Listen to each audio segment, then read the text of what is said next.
తాకట్టులో ఉన్న బంగారాన్ని విడిపించి ఆ రోజు ఆన్లైన్ రేటుకే మేము కొంటాం. Sharma gold company. శ్రీమాత్రే నమః. సద్గురు జ్యోతిషాలయం బ్రహ్మశ్రీ చంద్రమౌళి వెంకటేష్ శర్మ. ఈరోజు మనం చెప్పుకోబోయే ఒక ముఖ్యమైనటువంటి విషయం ఏమంటే, చాలామందికి ఒక భయం, శని భగవానుడు అంటే ఒక భయం. శని వక్రగతి అనేది అవుతుంది. ఇది వచ్చి రెగ్యులర్ ప్రాసెస్ అండి. మనం ఇదివరకు కూడా ఈ పంచగ్రహ కుటుంబం గురించి చెప్పాము. అలా అయిపోతుంది, ఇలా అయిపోతుంది అంటే దానికి మనం ఒక వీడియో ఇచ్చాం. చాలామంది పాజిటివ్గా దానికి రెస్పాండ్ అయ్యారు. ఇవన్నీ కూడా రొటీన్ లైఫ్లో జరుగుతున్నట్టు చూడండి. మేము జూన్ నెల ఇచ్చాం, మే నెల ఇచ్చాం, ఏప్రిల్ నెల ఇచ్చాం, మార్చి నెల ఇచ్చాం, ఇప్పుడు జూలై నెల కూడా ఇవ్వబోతున్నాం. ఇదన్నీ రొటీన్. అలాగే శని కూడా తన యొక్క గమనంలో ఇదొక రొటీన్ జర్నీ అనమాట. శని వక్రగతి ఆ తిరోగమనాన్ని ఎలా చెప్తున్నా అంటే, జ్యోతిష్ శాస్త్ర ప్రకారం కర్మ ప్రకారం ఫలితాలను ప్రసాదించేవాడు మరియు న్యాయాధిపతి అయినటువంటి వాడే శనేశ్వరుడు. శని ఈశ్వర శబ్దం కలిగిన వాడు. ఏ దేవుడికి కూడా ఈశ్వర శబ్దం రాలేదు, ఈయనకి మాత్రం శనేశ్వరుడు అని పేరు వచ్చింది. 30 సంవత్సరాల తర్వాత తన సొంత రాశి అయినటువంటి కుంభరాశిలో వక్ర నివృత్తిని పొందుతున్నారు ఈయన. ఇది ఎంతో ఒక విశేషమైనటువంటి విషయం అండి. దానివల్ల 2024లో కొన్ని రాశుల వారిపై ప్రత్యేక వరాలను కురిపిస్తున్నారు. కొన్ని రాశులకి అదృష్టాన్ని కలిగిస్తున్నారు, కొన్ని రాశులకి యాజ్ ఇట్ ఈస్ రొటీన్గా చేస్తున్నారు. అలాగే సంపదలో అపారమైనటువంటి పెరుగుదల ఉంటుంది ఈ యొక్క శని వక్రగతిలో. ఏ అదృష్ట రాశి వారికి దీనివల్ల ప్రయోజనం కలుగుతుందో తెలుసుకుందాం. శని వక్రగతి సంచారం 2024 6 రాశులకి జీవితంలో ఆకస్మిక మార్పు.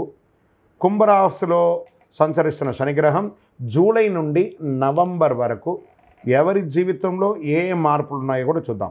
శని 2.5 సంవత్సరాల పాటు రాశిలో ఉండి సంవత్సరానికి ఒక్కసారి సంచరిస్తారు. సూర్యుడు 5వ ఇంటిని శనిని సంక్రమించినప్పుడు వక్రాన్ని పొంది 9వ ఇంటికి సూర్యుడు వచ్చినప్పుడు వక్ర దోష నివృత్తి జరుగుతుంది. అంటే జూన్ 29న శని వక్రకాలం ప్రారంభమయ్యి నవంబర్ 15న ముగుస్తుంది. శని వక్ర సంచారం వలన ప్రభావితమైనటువంటి వారికి వక్రకాలంలో వ్యాపార సమస్యలు తగ్గుతాయి, ధన సమస్యలు తీరుతాయి, కష్టాల నుంచి బయటపడి వారికి ఉపశమనం కలుగుతుంది. నౌ ఆ లబ్ధి పొందేవాళ్ళు ఎవరనేది చూద్దాం. జ్యోతిషాస్త్రరీత్యా 12 రాశులలో 9వ రాశి అయినటువంటి ధనుసు రాశి మిత్రులారా, మీరు మూలా నక్షత్రం 1, 2, 3, 4 పాదములు, పూర్వాషాఢ నక్షత్రం 1, 2, 3, 4 పాదములు, ఉత్తరాషాఢ నక్షత్రం మొదటి పాదానికి జన్మించిన మీరు ధనుసు రాశిగా పరిగణించబడుతున్నారు. ఈ నెల మీకు శుభాశుభ ఫలితాలు ఎలా ఉన్నాయి? కేతువు నెల మొత్తం 10వ ఇంట్లో ఉన్నారు, కుజుడు 5వ ఇంట్లో ఉన్నారు, శని 3వ ఇంట్లో ఉన్నారు, బృహస్పతి గ్రహం ఈ నెల మొత్తం 6వ ఇంట్లో ఉన్నారు.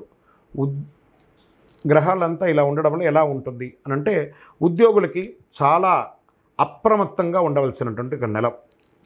ధనుసు రాశి వారికి గత కొన్ని నెలలుగా బాగా ఉంది అని చెప్పుకుంటూ వస్తున్నాను కదా, ఈ నెల కొంచెం మిశ్రమం, కొంచెమే, మరి అతిగా కూడా కాదు. ఉద్యోగస్తులు చాలా జాగ్రత్తగా ఉండాలి. ఏదో తెలియని ఆందోళన, గందరగోళం, మీ పనిలో అవకతవకలు అయ్యే అవకాశాలు ఉన్నాయి. మీరు పెట్టే సంతకం వల్ల ఏదో ఒక అనర్థం కూడా జరిగే అవసరం ఉంటుంది. చాలా జాగ్రత్తగా చదివి, బాగా ఒకసారి 2సారి చదివి సంతకం పెట్టండి. ఒక్కొక్కసారి ఉద్యోగానికి కష్టం వచ్చే అవకాశాలు కనబడుతున్నాయి. మీ పై అధికారుల యొక్క ఆగ్రహాన్ని పొందే అవకాశాలు ఉంటాయి. మాస ద్వితీయంలో ఇవన్నీ కూడా తొలగిపోతుంది. ప్రమోషన్స్ వచ్చే అవకాశాలు ఉన్నాయి. సహోద్యోగులు సహకరిస్తారు. కొందరికి ఉద్యోగం మారే అవకాశం, ఉద్యోగం మారచ్చు, ఊరు మారచ్చు, దేశం కూడా మారవచ్చు. ఇది అవకాశాలు కనబడుతున్నాయి. తర్వాత వ్యాపారస్తులు క్రయ విక్రయాలు పెరుగుతాయి. అపరిచితులతో ఒప్పందం వెయ్యకండి. ఈ ఆన్లైన్ మోసాలకి పోకండి. వాటాదారుల ద్వారా లబ్ధి వస్తుంది. ధన ప్రవాహం సంతృప్తికరంగా ఉంటుంది. మాసం ప్రారంభంలో అన్ని విషయాల్లోనూ కొంచెం ఇబ్బంది పడ్డా మాస ద్వితీయంలో చాలా బాగుంటారు. కొత్త వాహనాన్ని కొనుగోలు చేసే యోగం కూడా బాగా ఉంటుంది. కొందరికి అనుకోని అదృష్టాలు కలిసి వస్తాయి. అనుకునేది అన్ఎక్స్పెక్టెడ్ అండి, ఇది ఇలా జరిగిపోయిందండి అంటారు చూసారా, అది మీకు జరగబోతుంది. ఆధ్యాత్మిక పట్ల, భక్తి పట్ల పెరుగుతుంది. పవిత్ర స్థలాలను సందర్శించే అవకాశం ఉంటుంది. కుటుంబంలో తరచూ సమస్యలు కూడా ఉండొచ్చు. బంధువుల నుండి తరచూ సమస్యలు తలెత్తవచ్చు. వీలైనంత మితంగా మాట్లాడడానికి ప్రయత్నం చేయండి. భార్యాభర్తల మధ్య చిన్న చిన్న అభిప్రాయ భేదాలు మీరు ఇక్కడ బాగా గుర్తుపెట్టుకోవాలి. వ్యాపారం వేరు, గృహం వేరు. వ్యాపారంలో ఉన్నట్టుగా ఇంట్లో ఇన్ఫ్లుయెన్స్ చేయకండి.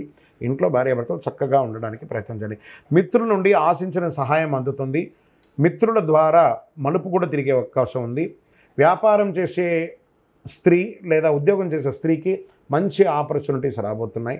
కొత్తగా మీరు సొంతంగా ఇంకొక వెంచర్ కూడా ప్రారంభించే మీ యొక్క ప్రాజెక్ట్ని కూడా తయారు చేసే అవకాశాలు ఉన్నాయి. ఎక్స్పాన్షన్ ఆఫ్ యువర్ బిజినెస్, ఖండాంతరాలు దాటి కూడా మీ యొక్క వృత్తిని ఇది చేసుకోవచ్చు అని చెప్పచ్చు. షేర్ మార్కెట్ చాలా బాగుంటుందని కూడా చెప్పచ్చు. మీడియా రంగం వారికి కూడా చాలా బాగుంది. ఐటీ రంగం వారికి 70-30గా ఉంది. వివాహం కాని వారికి వివాహ యోగం అని కూడా చెప్పచ్చు. అనుకూలమైనటువంటి రోజులు జూలై 13వ తారీఖున మరియు 15వ తారీఖున చాలా బాగా ఉంది. చంద్రాష్టమం జూలై 6 రాత్రి నుండి 9 గంటల ఉదయం వరకు కూడా ఉంటుంది చంద్రాష్టమం. ఈ 2.5 రోజులు చాలా జాగ్రత్తగా ఉండండి. అదృష్ట సంఖ్య 3 మరియు 7 మీకు చాలా కలిసి వస్తుంది. మీరు పూజించవలసినటువంటి దైవం దక్షిణామూర్తి స్వామివారు మరియు ఆంజనేయ స్వామివారిని ప్రార్థన చేయండి. గురువారం నాడు ఏం పరిహారం చేయాలంటే గురు భగవానుడికి నవగ్రహాలపై పసుపు పుష్పాలతో పూజించండి. శనివారాల్లో హనుమంతుడి పూజించండి. హనుమాన్ చాలీసా పారాయణం చేయండి, మేలు జరుగుతుంది. కరుంగాళి మాలను ధరించండి. ఇంకను మీ యొక్క వ్యక్తిగత జాతకం తెలుసుకోవాలి అని అనుకుంటే మీ పరిసర ప్రాంతాల్లో ఉన్నటువంటి సద్గురువుల్ని సంప్రదించండి. ఇంకను మా ద్వారానే తెలుసుకోవాలనుకుంటే ఈ కింద కనబడుతున్నటువంటి నంబర్కి మీ పేరు, date of birth, time of birth, place of birth WhatsApp చేయండి. ఇంకనూ సకల దోషాలు తొలగి ఆనందంగా ఉండడానికి మీ పరిసర ప్రాంతాల్లో ఉన్నటువంటి దేవాలయానికి వెళ్ళి మీ వయస్సు ఎంత ఉందో అన్ని దీపాలను వెలిగించండి. విజయోస్తు. సుమన్ టీవీలో మీ పర్సనల్ అండ్ బిజినెస్ ప్రమోషన్స్ కోసం కింది నెంబర్కి కాంటాక్ట్ చేయండి.